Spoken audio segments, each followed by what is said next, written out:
ايه ده بقى؟ دي ولاعة بتسيح شمعة، ماشي غلط. مرة سيحها ازاي؟ جابت استك ربطت الشمعة في الولاعة باستك كمان.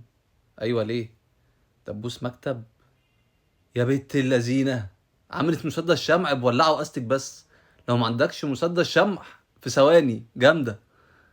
اه دي ورقة فلوس مقطوعة. الراجل ما بيحبش ياخدها لما نلزقها كده. هتلزقها بصمغ؟ طب ما ايه هتتقطع برضو. لا ده لسه بتكويها فوق ورقة. ده ايه ده؟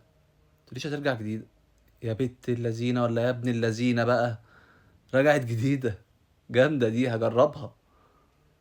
حلوة. ماشي. عشان الراجل ما بيحبش اللي ملزوقة. اه حوار ده واحنا بناكل بقى ولا في اي حاجة الموبايل يقع لو معكش ستاند. جابت ورقة. تمام، هتعمل ايه بالورقة؟ تمام، طبقتها من الناحية دي ومن الناحية دي.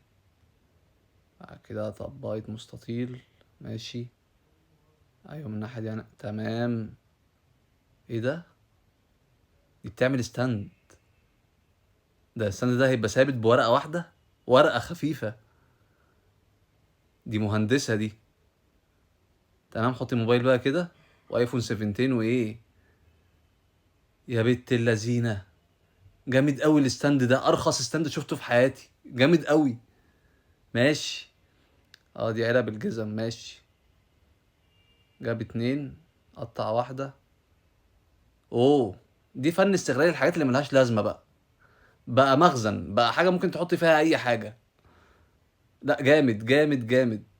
اه دي بتاعت العلبة بتاعت الجبنة التركي. حط جواها علبة المناديل. ولزقتها، ماشي. اه جامدة دي. حلوة عشان نعرف نثبت العلبة في أي حتة.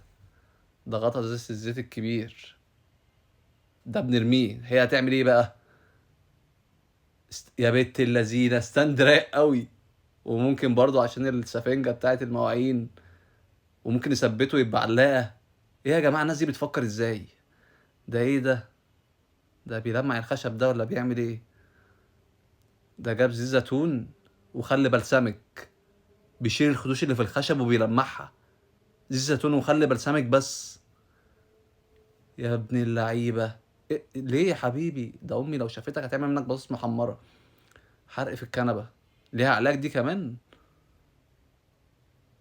ايه ده؟ اه جاب حتة من الحتت الزيادة اللي بتبقى تحت في الكنبة.